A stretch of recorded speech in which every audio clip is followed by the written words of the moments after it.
تعالی وسلم حضرت یحییٰ علیہ السلام کے زمانے میں ایک بادشاہ تھا جس کی بیوی کسی قدر بڑھیا تھی، یعنی بڑھاپا اس پہ نازل ہو رہا تھا. تو اس بڑھیا کی پہلے خاوند سے، پہلے شوہر سے ایک نوجوان لڑکی تھی. بڑھیا کو یہ خوف ہوا کہ میں تو بڑھیا ہو گئی ہوں، ایسا نہ ہو کہ یہ بادشاہ کسی غیر عورت سے شادی کر لے، دوسری عورت سے نکاح کر لے اور میری سلطنت جاتی رہے.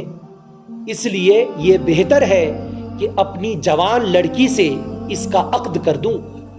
کس کا؟ بادشاہ کا، اپنے شوہر کا اپنی بیٹی کے ساتھ، جو دوسری سوتیلی بیٹی ہے وہ سوتیلی بیٹی کے ساتھ اس کا نکاح کر دوں. اگر نکاح کر دوں تو عقد کر دینے سے میرے تمام سلطنت بچ جائیں گے، تمام سلطنت کا مالک میں ہی ہو کے رہ جاؤں گی. اور نہ دوسری اگر کہیں باہر سے یہ نکاح کر لیا تو پھر وہ اس کا مالکہ ہو جائے گی، کیونکہ میں تو اب بوڑھیا ہوتے جا رہی ہوں. اس خیال سے ایک دن شادی کا انتظام کر کے حضرت یحییٰ علیہ السلام کو بلا کر پوچھا. پورا بھی شادی ودی کا انتظام کر لیا. اب حضرت یحییٰ علیہ السلام جو پیغمبر خدا تھے، نبی خدا تھے، ان کو بلایا گیا اور ان کو بلا کر پوچھا کہ میرا یہ ارادہ ہے، اپنی سوتیلی بیٹی کا نکاح میں اپنے شوہر کے ساتھ کرنا چاہتی ہوں، یہ میرا ارادہ ہے.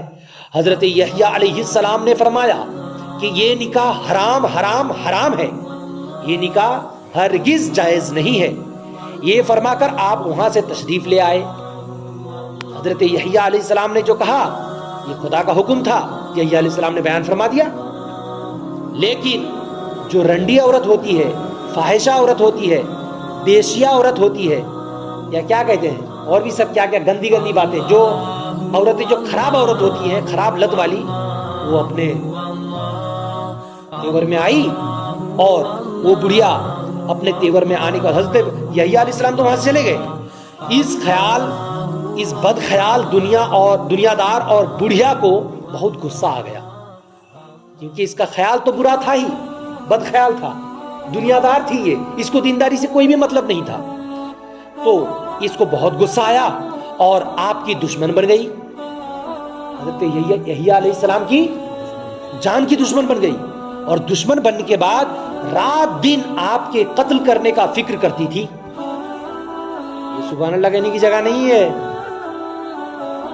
دنیا میں تاج محل دیکھیں یا نہ دیکھیں، موقع محل دیکھ لیں، یہ سبحان اللہ کہنے کی جگہ نہیں ہے. یہاں پر یہ قتل کرنے کی سوچ رہی ہے. یہ فاحشہ عورت کس کے قتل کرنے کی سوچ رہی ہے؟ حضرت یحییٰ علیہ السلام کے، کہ انہوں نے مجھے حرام کہہ دیا ہے، میں اپنی بیٹی کا نکاح کرانا چاہتی ہوں اور اس نے حرام کہہ دیا ہے، لہٰذا میں ان کو قتل کروں گی اور کسی بھی طریقے سے قتل کروں گی. رات دن وہی سوچتی رہی. یہی سب سوچتے سوچتے یعنی قتل کرنے کی فکر کرتی تھی. ایک دن موقع پا کر بادشاہ کو شراب پلا کر اپنی بیٹی کو بنا سنوار کر بادشاہ کے پاس خلوت میں بھیج دیا. بادشاہ کو پہلے شراب پلائی اور شراب پلانے کے بعد بادشاہ کے پاس اپنی بیٹی کو اچھے سے سنوار کو، پہنا کو، اڑا کو، چکچکیا بنا کو بالکل بھیج دی. اور چکچکیا بنا کو بھیجنے کے بعد جو ہے وہ بھیجنے کے بعد اب بادشاہ کے ساتھ وہ خلوت میں جب بھیج دیا تو جب بادشاہ اپنی سوتیلی بیٹی کی طرف راغب ہوا، یعنی آگے بڑھنا چاہا، بیٹی کے ساتھ نشے کے حالت میں کچھ غلط کام کرنے کا ارادہ کیا. کون؟ بادشاہ. جب ارادہ کیا، جب آگے بڑھنا چاہا، جب بیٹی کی طرف راغب ہوا تو بڑھیا نے کہا کہ میں اس کام کو خوشی سے منظور کرتی ہوں کہ آپ میری بیٹی کے ساتھ ملیں، نکاح کریں نا، میں ملیں، آپ میری بیٹی کے ساتھ جو کرنا چاہ رہے ہیں غلط کام کریں، میں خوشی سے راضی ہوں، مگر میں اس چیز کی تو اجازت دیتی ہوں، میں اس چیز سے آپ کو نہیں روکتی، میں اس کام سے اس خوشی سے منظور ہوں، یعنی منظور کرتی ہوں اس کام کو میں. مگر یحییٰ اجازت نہیں دیتے. کون ہے یحییٰ؟ حضرت یحییٰ علیہ السلام وہ اجازت نہیں دیتے، وہ کہتے ہیں کہ حرام ہے. بادشاہ نے حضرت یحییٰ علیہ السلام کو بلا کر پوچھا کہ یہ جو میں جا رہا ہوں اپنی سوتیلی بیٹی کے ساتھ ایسا کرنے کے لیے، کیا ہے یہ؟ تو حضرت یحییٰ علیہ السلام نے فرمایا کہ یہ تمہاری حقیقی بیٹی کی طرح تم پر حرام ہے۔ جب حقیقی بیٹی کی طرح تم پر حرام ہے، بادشاہ نے جلاد کو حکم دیا کہ یحییٰ کو ذبح کر دو، قتل کر دو۔ فوراً جلادوں نے حضرت یحییٰ علیہ السلام کو شہید کر دیا۔ انا للہ و انا الیہ راجعون۔ شہید ہونے کے بعد حق ہے، وہ تو حق ہے ہی، شہید ہونے کے بعد بھی حضرت یحییٰ علیہ السلام کے سر انور سے یہی آواز آئی کہ اے بادشاہ، یہ عورت تجھ پر حرام ہے، حرام ہے، حرام ہے، یہ لڑکی تجھ پر حرام ہے، حرام ہے، حرام ہے، اشد حرام ہے۔ اے بادشاہ، یہ عورت تجھ پر حرام ہے، اے بادشاہ، یہ عورت تجھ پر حرام ہے اور ہمیشہ کے لیے حرام ہے، کیونکہ یہ بیٹی، یہ عورت تیری، یہ تیری سوتیلی بیٹی اگرچہ ہے لیکن حقیقی بیٹی کی طرح اس کا حکم ہے۔ سوتیلی بیٹی کے ساتھ تم نکاح نہیں کر سکتے ہو، یہ حقیقت، یہ تم پر حقیقی بیٹی کی طرح حرام ہے۔ اس سے سبق کیا ملا کہ فاسق و فاجر حاکم، جس کے دل میں اللہ کا ڈر نہیں ہوتا، فاسق و فاجر حاکم اپنی نفسانی خواہشات کی تکمیل کے لیے بڑے بڑے مظالم ڈھاتے ہیں اور اللہ والوں پر ظلم کرتے ہیں۔ اور فاسقہ و فاجرہ عورتیں،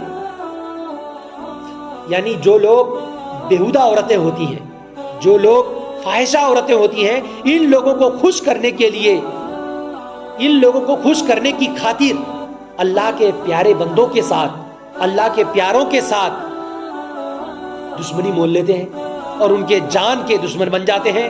اور اللہ والے، اس سے یہ بھی سبق ملتا ہے کہ اللہ والے حق کا پیغام پہنچانے سے کبھی رکتے نہیں ہیں، چاہے کچھ بھی ہو جائے، اپنی جان کی بازی لگا دیتے ہیں، جان کی پرواہ نہیں کرتے، مگر حق بات سب کے پاس منہ کے اوپر بولتے ہیں۔ یہ بھی سبق سمجھ میں آیا۔ حضرت یحییٰ علیہ السلام کے واقعے سے تو یہ بات سمجھ میں آئی، لیکن حضرت سلیمان علیہ السلام کا اس واقعے سے آپ کو یہ بات بھی سمجھ میں آ جائے گی کہ موت کا وقت اٹل ہے، کوئی بھی موت کا وقت بدل نہیں سکتا۔ حضرت سلیمان علیہ السلام کے دربار عالی میں ایک آدمی گھبرایا ہوا دوڑا دوڑا حاضر ہوا اور عرض کرنے لگا کہ حضور، ہوا کو حکم دے دیجئے، جتنا جلد ہو سکے ہوا کو حکم دیجئے کہ مجھے سرزمین ہند میں پہنچا دے۔ اور یہ افریقہ کی طرف کی بات تھی، مجھے سرزمین ہند میں پہنچا دے۔ حضرت سلیمان علیہ السلام نے فرمایا، بات کیا ہوئی، کیوں پہنچایا جائے، بتاؤ تو صحیح، یہاں سے کیوں جانا چاہتے ہو؟ وہ کہنے لگا کہ حضور، ابھی ابھی میں نے ملک الموت کو دیکھا ہے۔ اس کو دیکھا ہے؟ ملک الموت، حضرت اسرائیل علیہ السلام کو۔ ابھی ابھی میں نے ملک الموت کو دیکھا ہے، جو مجھے گھور گھور کر دیکھ رہا تھا، وہ دیکھیے وہ مجھے اب بھی گھور رہا ہے۔ حضرت میری خیر نہیں، مجھے ابھی پہنچا دیجئے، ابھی ہندوستان پہنچا دیجئے۔ حضرت سلیمان علیہ السلام نے یہ ہوا کو حکم دیا تو ہوا فوراً اس کو ہند چھوڑ آئی۔ تھوڑی دیر کے بعد ملک الموت حضرت سلیمان علیہ السلام کے پاس دوبارہ آیا اور عرض کرنے لگا، حضور، سنا آپ نے اس آدمی کا قصہ، جو آدمی ابھی آپ کو کچھ دیر پہلے کہہ رہا تھا ہندوستان میں مجھے ہوا کو حکم دیجئے کہ ہندوستان چھوڑائے؟ تو خدا کا مجھے حکم تھا، مجھے اللہ کا حکم تھا۔ کیا حکم تھا؟ کہ اس شخص کی جان سرزمین ہندوستان میں قبض کرو۔ میں تو تھا حیران کہ اس کی جان ہندوستان میں قبض کرنے کو خدا حکم فرمایا ہے، خدا نے حکم دیا ہے، اور یہ یہاں آپ کے پاس کھڑا ہے۔ میں اسی حیرانی میں اسے دیکھ رہا تھا کہ یہ خود ہی اس نے ہند جانے کی تمنا ظاہر کر دی۔ چنانچہ ادھر آپ نے ہوا کو حکم دیا اور وہ اسے اڑا کر ہندوستان لے گئی، اور ادھر میں اس کے پیچھے گیا، اور پیچھے پیچھے جا کر جس وقت وہ سرزمین ہند پر اترا ہے، اس وقت اس کا وقت آ چکا تھا، اور اسی وقت میں نے وہاں اس کی جان قبض کر لی۔ یہ واقعہ ہے۔ اس سے کیا سبق ملا؟ کہ موت سے بھاگنا مشکل ہے، موت سے کون بھی بھاگ نہیں سکتا، جہاں پہنچ گئے یہ آ جائے گی۔ لہذا یہ فاحشہ عورت اور فاسق و فاجر لوگاں، ان لوگوں سے ڈر کر یا ان لوگوں کے چکر میں آ کر اپنی آخرت نہیں برباد کرنا چاہیے۔ جو شریعت کی بات ہے اس پہ عمل کرنا چاہیے، چاہے اپنی جان رہے یا نہ رہے، دنیا اور ہندوستان کے لوگ خوش ہوں یا نہ ہوں، اللہ اور اس کے رسول تو خوش ہوں گے، ہے کہ نہیں؟ اگر اللہ اور اس کے رسول ہم سے خوش ہو گئے تو ہم لوگوں کی کامیابی اسی میں ہے۔ ہم لوگوں کو چاہیے کہ اللہ اور اس کے رسول کی پیروی کریں۔ اللہ پاک کی بارگاہ میں دعائیں ہیں، یا الہ العالمین نبی کونین علیہ الصلوۃ والسلام کی صدقۃ فعل ہم لوگوں کی اس مختصر سی محفل کو اپنی مقدس بارگاہ میں قبول و منظور عطا فرما۔ ربنا تقبل منا انک انت السمیع العلیم وتب علینا انک انت التواب الرحیم، وصلی اللہ تعالی علی خیر خلقہ محمد وعلی آلہ واصحابہ اجمعین، آمین برحمتک یا ارحم الراحمین بحق لا الہ الا اللہ محمد رسول اللہ صلی اللہ علیہ وسلم۔ اور ایک بات بتانا چاہتا ہوں، یہاں پر ابھی مجلس میں جتنے لوگ ہیں الحمدللہ سبوں کی داڑھی ہے۔ آپ سمجھ گئے میں کیا کہنا چاہتا ہوں؟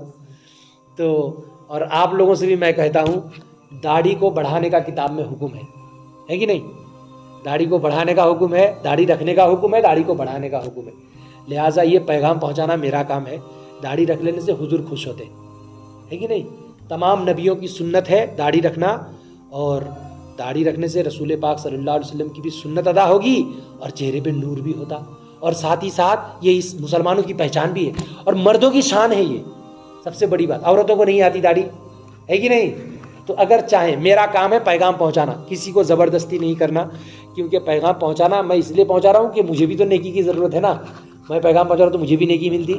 لہٰذا آپ لوگ بھی عمل کیجئے، اور داڑھی بڑی کرنی چاہیے، کھسکسی داڑھی نہیں۔ شافعی حضرات کے یہاں کھسکسی داڑھی رہتی چھوٹی چھوٹی، تو ہم لوگ حنفی ہیں، ہم لوگ یہاں داڑھی کم سے کم ایک مشت ہونا چاہیے، تو ایک مشت داڑھی رکھیے۔ کتاب میں نے پڑھا کہ قبرستان جانے کے بعد جو لوگ داڑھی والے ہیں، فرشتے ان کی داڑھی پکڑ کو اٹھاتے، اور جو داڑھی والے ہیں داڑھی والا ہونے کے باوجود داڑھی کو قطر دیتے، کاٹ دیتے، چھیل دیتے۔ جس کی داڑھی نہیں ہوتی، کتاب میں لکھا ہے حضرت منکر نکیر جو وہاں تشریف لاتے، اس کے چھاتی کے اندر ناخن گھسا کو اس کو اٹھاتے، یہ بہت تکلیف ہو جاتی۔ تو آرام کی چیز یہی تیاری کر لینی چاہیے، ہے کہ نہیں؟ داڑھی کاٹنا منع ہے، توبہ کر لینا چاہیے۔ توبہ کر کے داڑھی اگر رکھیں گے تو حضور بھی خوش ہو جاتے اور اللہ پاک بھی خوش ہوتا، تمام نبیوں کی سنت بھی ادا ہوتی، معاشرے میں عزت کی نظر سے لوگ دیکھتے بھی، داڑھی والوں کو لوگ سلام کرتے۔ میں بھی جدھر جاتا ہوں مجھ کو کہتے حضرت السلام علیکم، میں سمجھتا ہوں یہ جو میں داڑھی رکھا ہوں اس لیے لوگ سلام کرتے، ہے کہ نہیں؟ حضور کی سنت ہے نا، تو سنت چہرہ دیکھ کے لوگ سمجھ جاتے کہ یہ رسول اللہ کا غلام ہے۔ تو چہرہ دیکھ کے جب حضور کا غلام کوئی بھی سمجھ لے گا تو حضور کا غلام آیا ہے تو سلام کیا جائے، سلام کرتے رہنا چاہیے کہ نہیں؟ داڑھی پیار سے رکھنا چاہیے۔ چلیے کھڑے ہو جائیے، مصافحہ کریں۔